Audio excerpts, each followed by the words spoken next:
Good afternoon and welcome back to our third unit from Block 1 of MMPC 011. We have discussed about OB concepts, we have discussed the OB models, we have also discussed various social processes, the sources of OB as a body of knowledge, uh, and how it is, where it is developed from, the models for various organizational behavior, and how people can be managed. Today, we shall discuss how OB evolved to its present state. Three individuals played an important role in influencing the discipline of OB.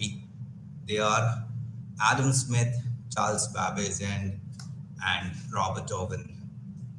Now, the classical era began in 1900s when first general theories of management evolved.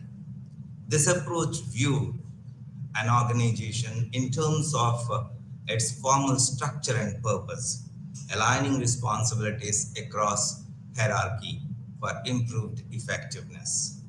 Behavioral science approach owes its origin to Mary Parker uh, Follett and Chester Bernard.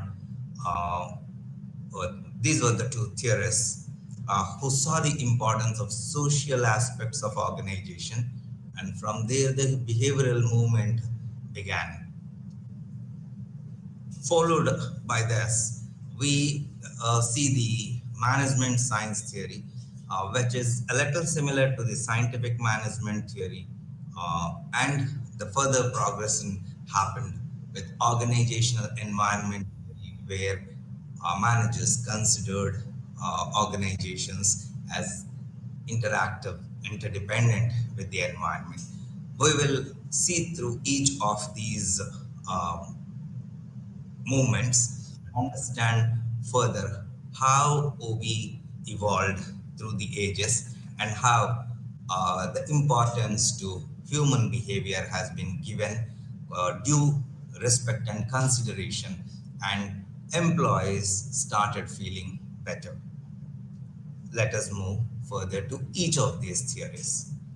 The early theories of organizational behavior, as I mentioned, the first person to bring about this opinion about humans and the people orientation started with Adam Smith, and he suggested the separation of tasks in any economic system of organization so that participants may correct and specialize uh, the task, the entire task.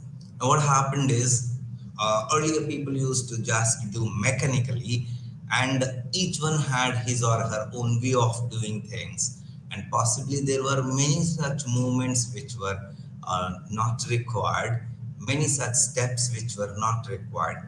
Uh, Adam Smith suggested that if we divide the work into parts, which we call it division of labor to be very precise, or work specialization, he opined that if the work is divided, then a specific task can only be done and certain other utilization of the resource can be dropped.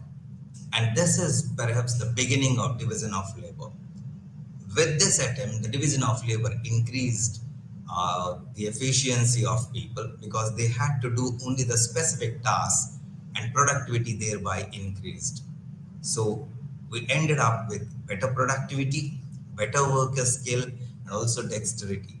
Now, dexterity is that finish a individual worker gained, gathered, and developed, and this also saved time by eliminating many such tasks which are not relevant to that person. Possibly there were also work overlap. So this division of labor helped bring better productivity. Followed by this, Charles Babbage advocated Adam Smith's division of labor concept, and he said this reduced the time needed for learning a job because an individual had to do only that part of the job where he is assigned, and this brought in certain skill, and also he did not waste resources because there wasn't repetition. There was very specific assignment or task that he had or she had to do. It allowed for the attainment high level of skills because they need to do only that part of the job, and that repetition of such job helped them gain expertise and also saved time. It allowed division of labor allows for a more careful matching of people's skills and physical abilities with specific tasks. Possibly certain people who were not fitting into or not able to do certain parts of the job were totally eliminated, uh, and efficiency is brought into the task or the making of the product, right?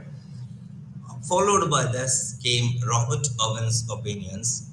Robert Owen could be said as the first industrialist with that perspective because he is the person who talked about certain practices which were anti-social, we can say, and they did not regard people as humans, rather regarded people as mechanical devices. So he discouraged certain things. The first thing he discouraged is employing children below 10 years into any kind of work. Possibly that's the beginning of avoiding child labor. Then unhygienic work condition. Robert Owen said there is an impact on the individual who is performing the work, and he would do better if the surroundings are kept hygienic and clean, and his or her productivity will improve. It did work. Treating machines better than treating the people.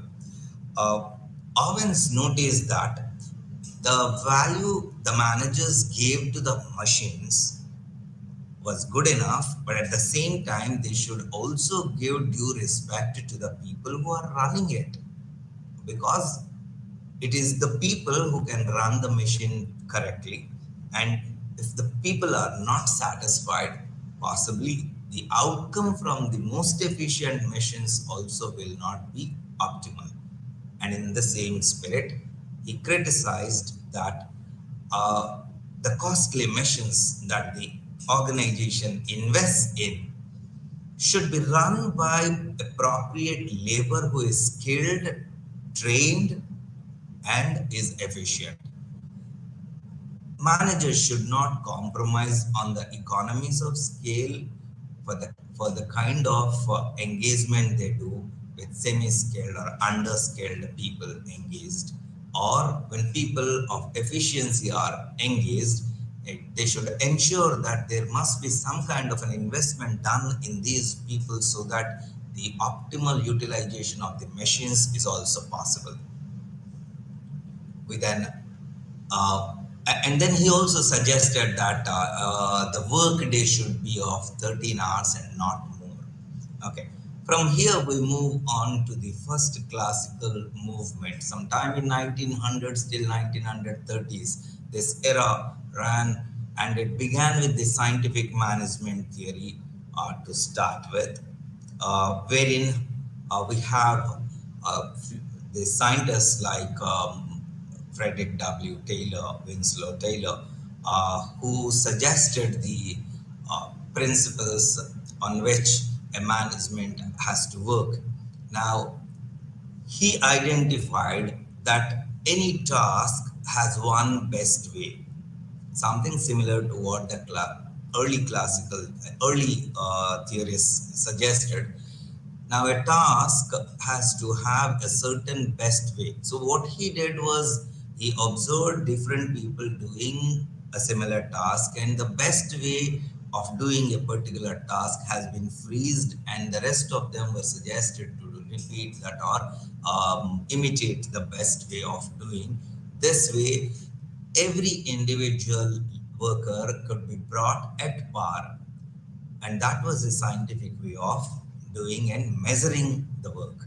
Scientific approach to selection, training, and development of workers. Uh, Appointing the right person for the right task is on one end, and in case you have uh, the laborers coming up and who are engaged and not so competent. Now, these laborers can be trained, these workers can be trained and developed, and this can be done scientifically in a certain process and structure. Managers must cooperate with the workers to ensure the job is done in the scientific way. They need to take that initiative. They need to encourage the people to follow these scientific ways in order to complete the assignment. Division of work and responsibility between management and workers has to be there. Whatever planned by the management, the workers need to carry, and the supervisors should ensure that that particular task is done. When we are talking about the scientific management theory, we also come across Fayol's 14 principles. Fayol suggested that management and the workers can be into a certain structure, and all that the managers had to do, the tasks fall into 5 areas: planning, organizing, controlling, ordering, and leadership. Now, these areas, if we put it into certain method, or the task can be seen as 14 principles. Now, what are these? When we say the division of labor, what Fayol suggested, he wanted that the efficiency of a worker can be enhanced through division of labor, um, resulting in reduced time for final outcome.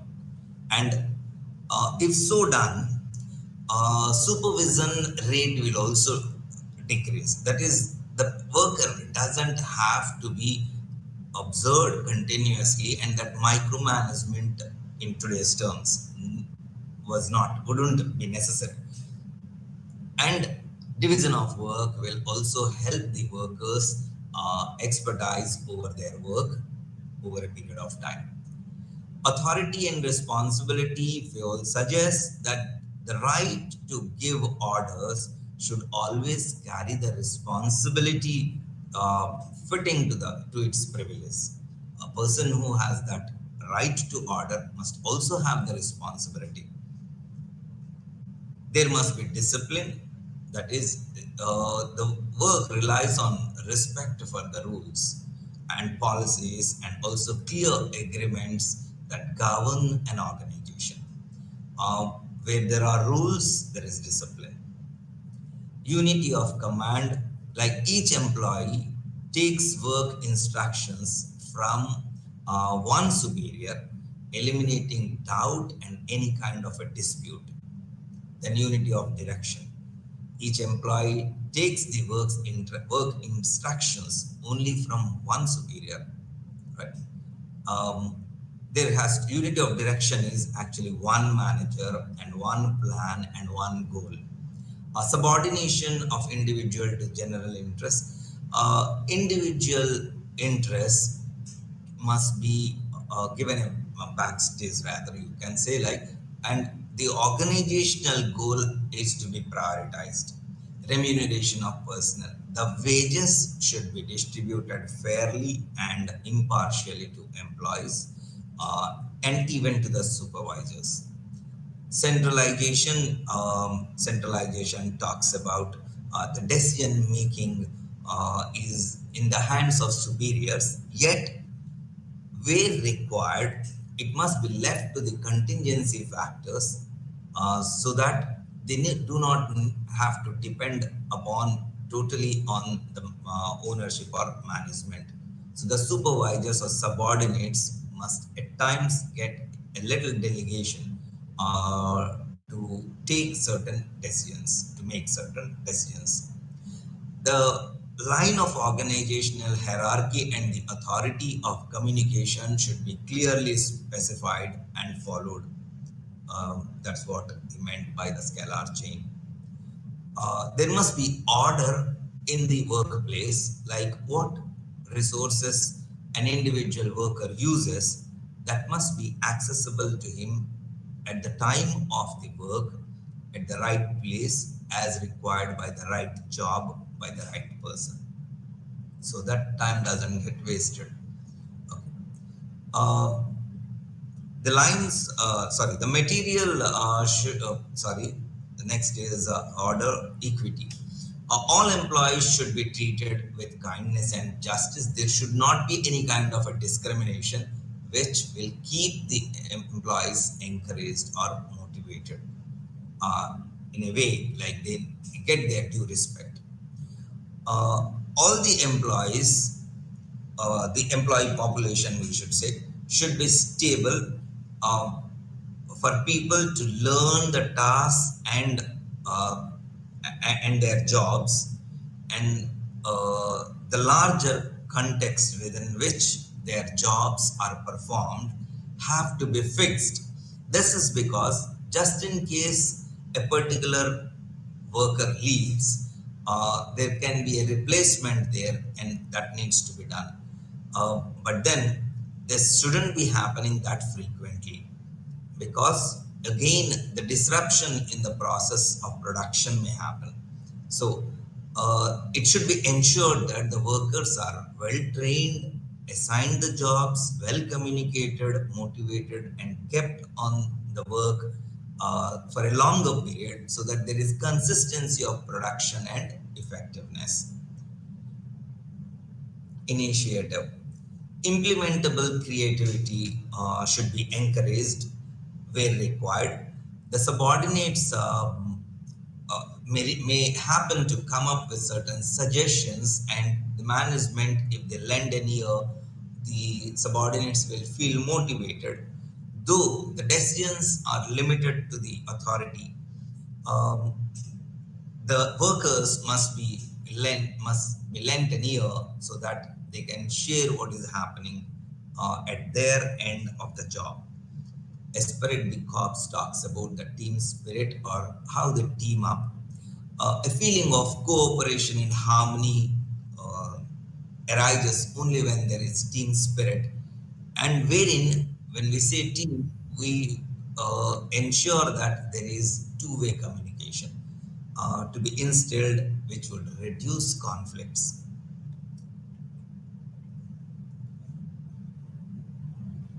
Max Weber, a German sociologist, identified certain key characteristics of a type of organizational structure which is termed as the bureaucratic organization. Now, Max proposed that there must be specialization of jobs rather than persons.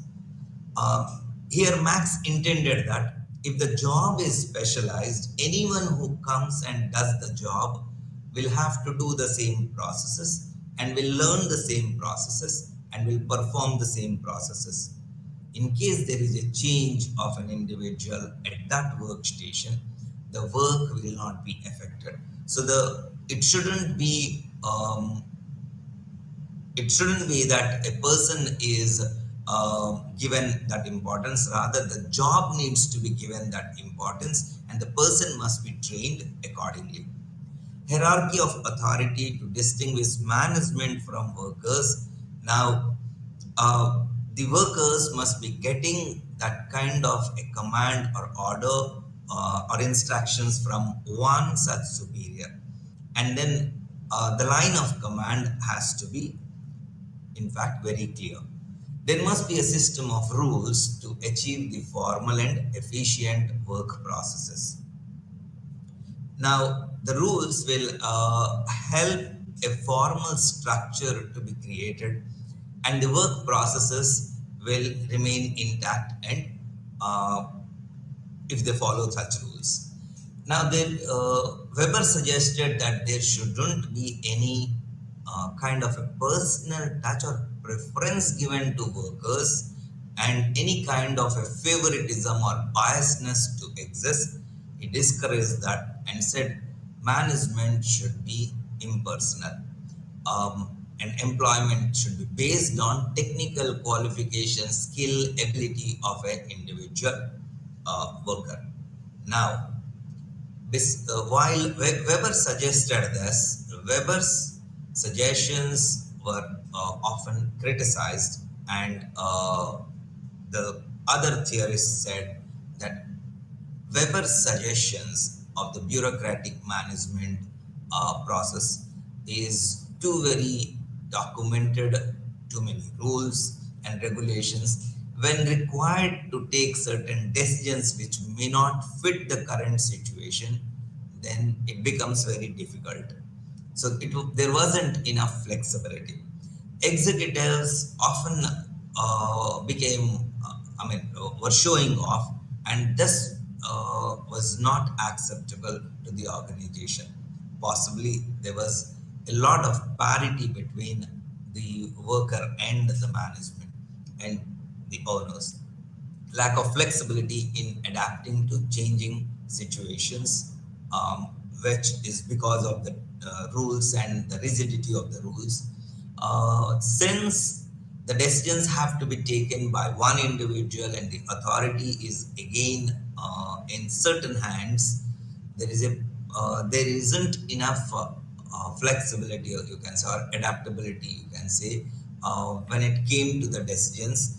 And also these decisions have been kept only in the access of few people. So there was a lot of secrecy maintained in the administrative processes, and this made it a little complicated and highly dependent. Impersonal relations, no wonder is good, because the specialization or the task and the expertise is being given importance, but at the same time, the human touch is lacking. So there was kind of an insensitivity towards workers, which actually brought in a lot of conflicts and issues. Now, overall, if we look at the classical approach, the classical approaches have been criticized for making it too very scientific, and there wasn't any kind of a human touch there, and it was very mechanical. People were oriented towards higher and higher production.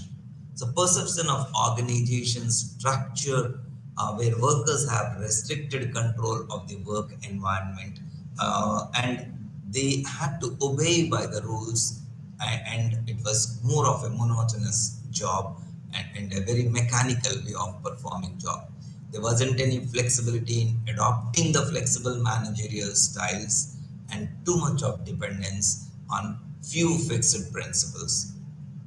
The concerns over application of the classical approach in practical world seem to be very, very limited, and there was no focus on situational factors in the organization. There was no focus on social and psychological attributes of workers as well, and workers just needed to complete the task, and do their duties only for earning the money and filling their basic needs. After the classical theory, there were certain social theorists who came up with the ideas of suggesting that appropriation is not the orientation of an organization. Rather, an organization must be oriented towards growth, and the growth is done only with the growth of their human resources. Mary Parker Follett suggested certain suggested ways to integrate the people orientation.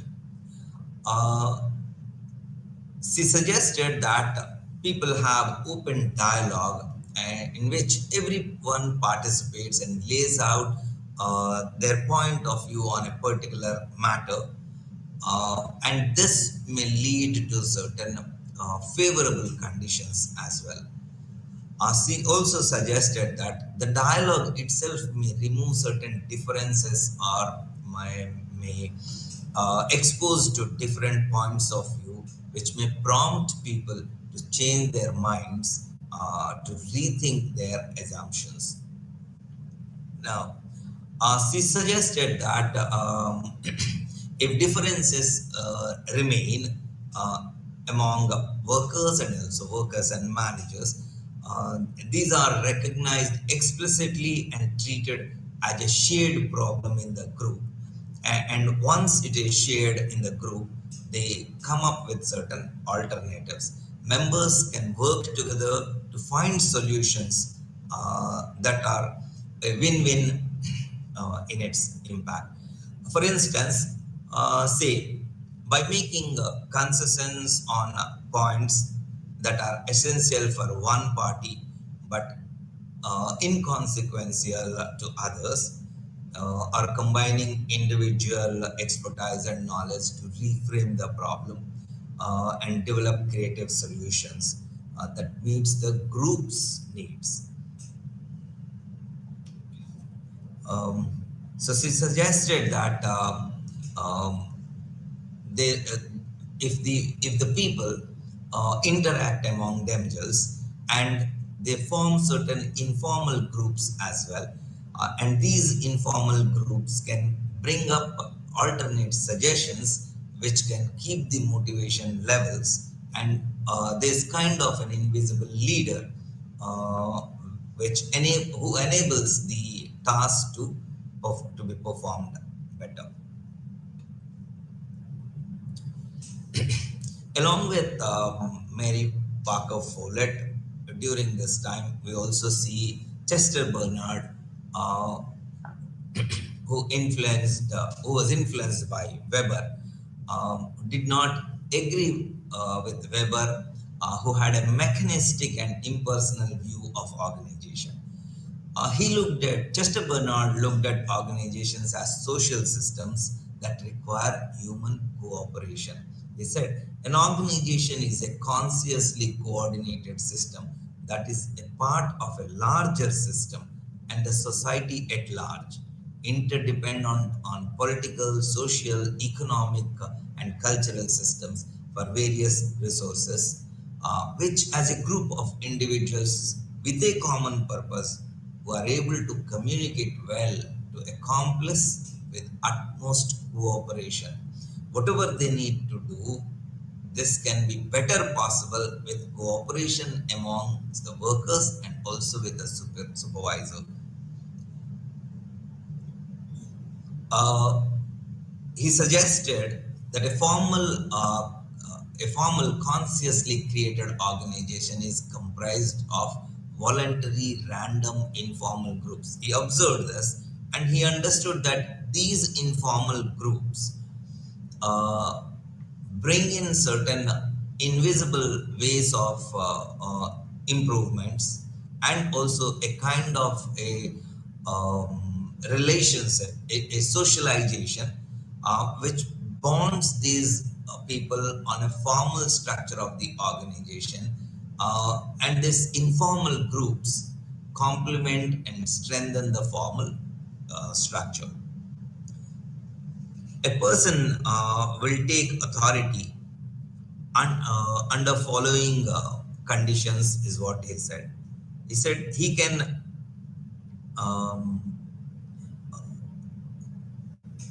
one second. Give me a moment, please. Sorry.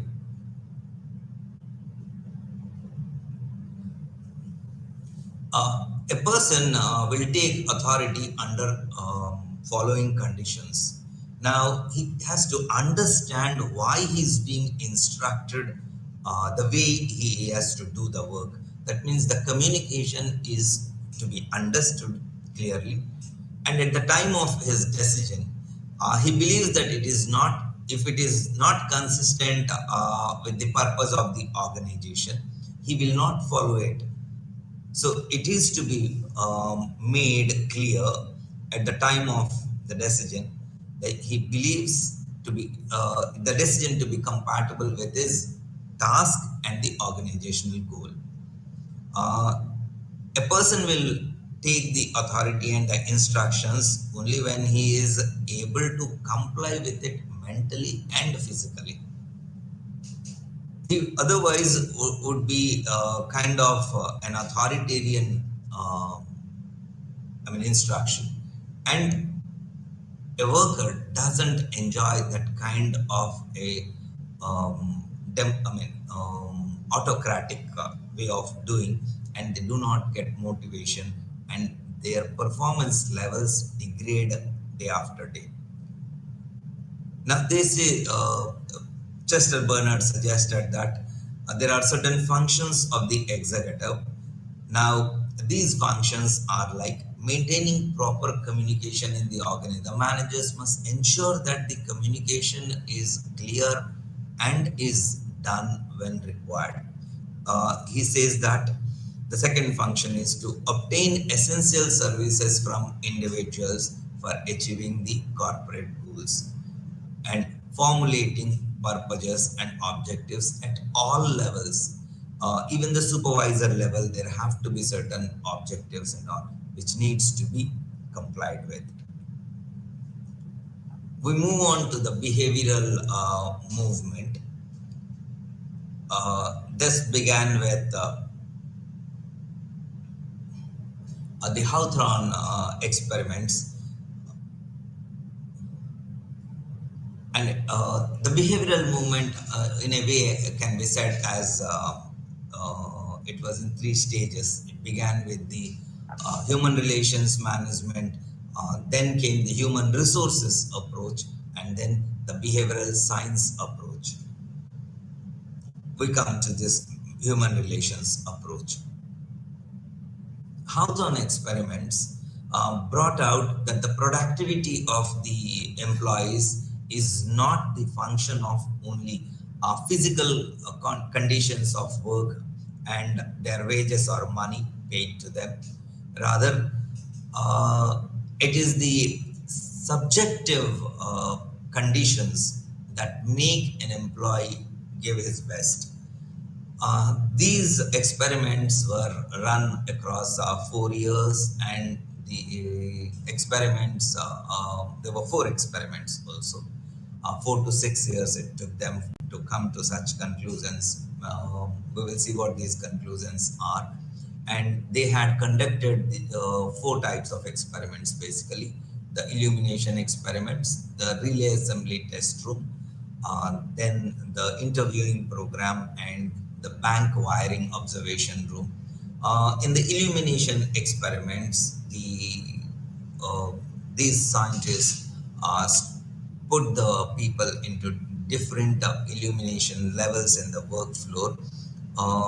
When they increased the illumination, they could see an improvement in the production. But gradual improvement did not make any change, and also when the illumination was brought down, there wasn't much change. This way, they ended up thinking that those physical parameters or factors didn't impact much, and they went on with different experiments. And the next experiment, they took 6 women and put them in a room separately without a supervisor, but then there was a researcher observing them. And these women were given various conditions, in the sense like they were given breaks, they were also offered tea and snacks at times, and they have observed the change in this 6 women's performance. There was more of an informal air, because there wasn't any supervisor, and at that moment they could interact with each other, and that motivated them. So these theories understood that productivity of employees depends heavily upon the satisfaction of the employees in their work situation. Led by Elton Mayo, this team came to certain conclusions. Mayo's idea was that logical factors were far less important than emotional factors in determining productivity efficiency. But these experiments prove that his opinion was not so. Rather, his experiments revealed that all of the human factors influencing employee behavior. The most powerful were those emanating from the workers' participation in social groups. Thus, Mayo concluded that the work arrangements, in addition to meeting the objective requirement of production, must at the same time satisfy the employee's subjective requirement of social satisfaction at their workplace. Uh, the researchers concluded that socio-psychological factors such as a feeling of being important, recognition, or say attention by each other, or say attention by the supervisor. I mean, not having the supervisor observing them continuously um, kept them more motivated, kept them free from a suspicious eye, and they felt better and they performed better. In further experiments, that is the interviewing program and also the bank wiring observation, through these they came to understand and findings confirm the importance of social work at social factors at work in the total work environment. It isn't like the factors that affect the production, but also certain environmental effects or the external factors impacting on their work also influence their behavior and work performance. Uh, Peer pressure had a higher impact on the workers than the financial incentive, is what they understood from the bank wiring observation room, wherein they observed that there were informal groups arising in the formal amongst the formal groups, and these informal groups had a leader of their own, and they also followed certain norms of their own, and when they decided like this is what they would do, or they would limit the production, even if they were much more efficient and could produce high, if the leader suggested that that was sufficient, then these people would underutilize to keep the leader and the team happy. So there was kind of a brotherhood there. There was kind of a peer pressure. Even if any individual had the expertise, willingness to do that extra work, if the group influenced him or her to not overperform, or rather keep the performance at bay, he was supposed, and he did that. He obliged that group, and such informal groups existed in every organization.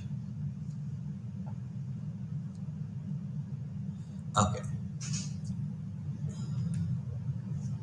Um, the most important features in this Hawthorne experiments, as we see, are a business organization is a social system and not just a techno-economic system. It is not there just to produce the outcome from the resources, but it is a group of people who work together, and there is some kind of a feeling and empathy between them, and an understanding between them. There's a fellow feeling and a team spirit, and respect between each other, which actually makes people go back to work. The employer can be motivated by psychological and social wants. It's basically the employee, because his behavior is subjective. I'm sorry, it's not employer, it is the employee. Management must learn to develop cooperative attitudes and not rely merely on command.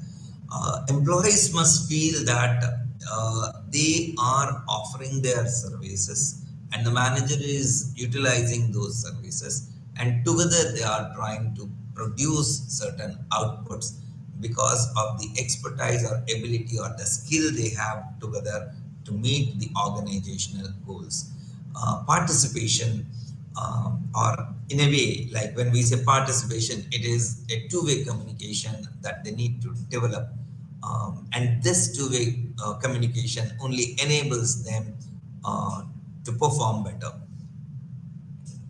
Productivity is linked with employee satisfaction, and management must ensure that the employees are satisfied uh, on subjective factors as well. Group psychology plays an important role in any business organization, and such informal groups which arise um, do influence the overall performance of the group. The neoclassical theory emphasizes that man is more important than the inanimate machine. Hence, the key to higher productivity lies in employee morale. The employee morale, the more it improves, the more these people feel better. Post the Hawthorne experiments, there was an increased focus on the social organization and individual motivation theories. And in the 1950s and 60s, and the organizational theorists focused on human psychology orientation. The next set of management theories emphasized on personal adjustment of the individual at work and the impact of leadership styles and group relationships. The direction was categorized as theories of neo-human relations. Here we see Maslow, who proposed the need hierarchy theory and said that the lower level needs, he created a hierarchy of needs, and an individual would seek the higher end needs only when the lower end needs are satisfied. If we take an individual and the individual's perspective, if a person is fed enough and is clothed enough and has a shelter, only then he would think of earning a higher income in order to keep it for tomorrow or save it for tomorrow. And once he has a little money saved for save tomorrow, he would then seek a company or a companion or a friend. Now, when this is fulfilled, when they have some people around them, they then move on to have some recognition amongst this group, and that is when they look for status. After having achieved this status and feel content, they would move on to think like what they have achieved and how they have made it, and this would be the self-actualization when they realize that life has been fulfilling or the goals they have fixed have been achieved. A similar impact is also seen in with an individual in an organization or individuals together in an organization. The basic biophysiological needs will be the salary, and after this they would seek a saving or say a income post their working age, and when this is ensured they would then move for think of socializing with the fellow workers and have good relations with them, and this will help them increase their morale, and that feel good factor can in turn give them job satisfaction.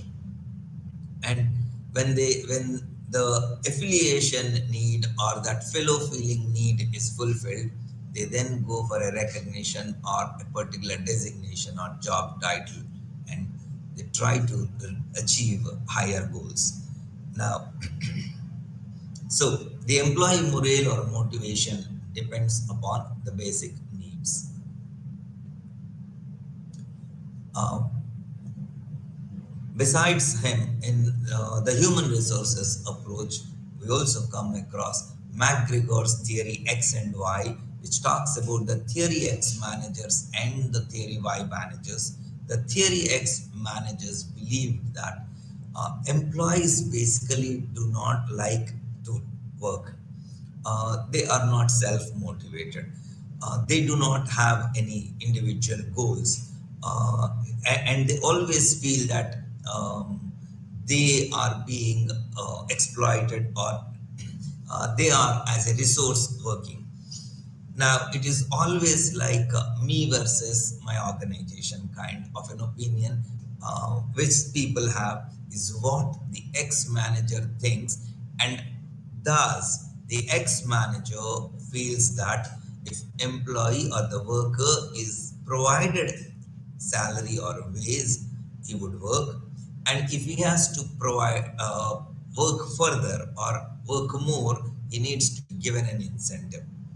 On the contrary, theory Y managers believe that employees are self motivated, they have their own goals to be met, which, when put in alignment with the organizational goal, they consider this as an opportunity or platform to achieve their goals, and they work.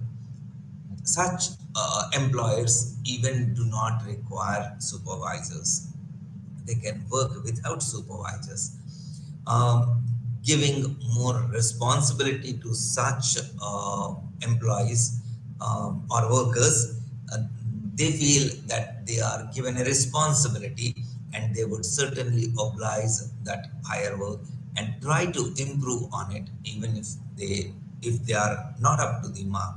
So there is kind of a self motivation, self awareness, self motivation, and such workers can bring in that positive atmosphere in the workplace, and they bring in the cordial relations between the co-workers and the managers, and this kind of atmosphere if created, this kind of a training if provided, this kind of an awareness if provided to more and more employees, then the productivity can improve.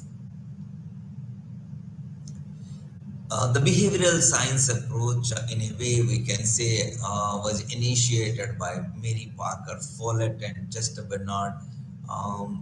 Followed by them, there were Maslow, McGregor, Jacob Moreno, who suggested the sociometric analysis, and B.F. Skinner's operant conditioning model, David McClelland's projective tests. All these contributed to understand the behavior of workers and what managers can do best to improve it further and keep the employee or worker morale high so that they perform better, and productivity can be increased not just by scientific and mechanical methods but also helping people improve and perform better. Among these contributors, we also come across the Herjberg's uh, two sets of factors, wherein he said not just motivators but also hygiene factors improve a worker's and productivity. Now, there are certain overall, if we see the behavioral science theories, the contributions that these philosophers made is the theories developed an understanding of organizational behavior and laid the foundation for further development. So we can see all these starting from Parker to Herjberg. They developed the field of the industrial psychology where the productivity could be enhanced through human morale. Right? Managers should tailor their attempts to influence people based on their needs, and this can be possible only if they pay attention to the subjective needs of the workers and they are motivated. Organizational conflicts influence the performance of the entire organization, and thus the conflicts must be eliminated by effective communication. Behaviorists emphasize the need for flexible organization structure and human rationality in decision making, and giving that due recognition, and encouraging a two-way communication and to make it participative so that the employees give their best. Uh, After the behavioral revolution, we can say like behavioral movement, we see once again the management science theory. During this time, um, we see a lot of improvement in the scientific processes. In a way, like the management science theorists were practicing more of the scientific management perspectives or approaches, and we have seen concepts like quality management or total quality management or operation research and management information system.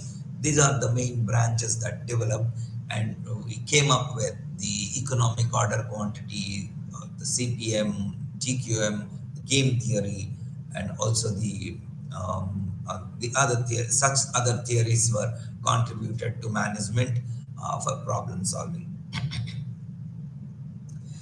In general, if we look at these contributions, these theory provide a new way to think about the complex managerial problems of the future and prescribed a basis to manage these problems proactively. Um, Again, this was more of a scientific approach. This theory enhances the manager's understanding of overall organization process. So it had certain limitations like the human factor. So this theory ignored the importance of people, relationships, and other non-quantifiable factors.